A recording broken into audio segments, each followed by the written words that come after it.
જો તમારા હૃદયમાં પ્રેમ હોય તો પ્રેમ તમને જીવનમાં માર્ગદર્શન આપશે, કારણ કે પ્રેમની પોતાની એક બુદ્ધિ હોય છે.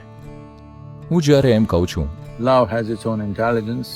કે પ્રેમની પોતાની બુદ્ધિ હોય છે, ત્યારે તમારી લાગણીઓ એ મિશ્રણ છે, વિચારોની એક જટિલ ઝાડનું.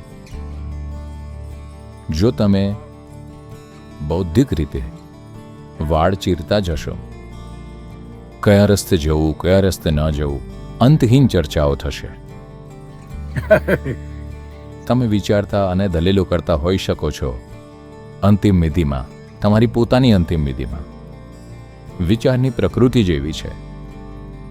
પણ જો તમે હૃદયમાં પ્રેમ જગાડો, પ્રેમ જે એક અભિવ્યક્તિ છે વિચારોના જટિલ મિશ્રણની, જેને તમે પોતે પણ નથી સમજી શકતા, કારણ કે વિચારોનું આલ્ગોરિધમ ખૂબ જ જટિલ છે.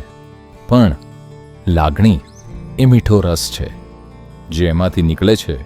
એટલે કે જો તમે કોઈને પ્રેમ કરો છો અને તેનું કારણ જાણવાનો પ્રયત્ન કરો કે હું કેમ પ્રેમ કરું છું, તમે જોશો કે તમે જવાબ નહીં શોધી શકો, પણ તમને ખબર છે કે તમે ઊંડાણથી ખેંચાયા છો અને તમારામાં પ્રેમની અપાર ભાવના છે.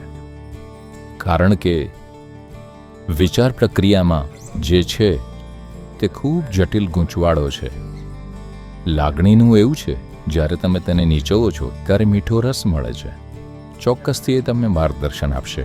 તો એટલે પ્રેમનો અર્થ કોઈ વ્યક્તિ કે વસ્તુ માટે જ હોવો એ જરૂરી નથી.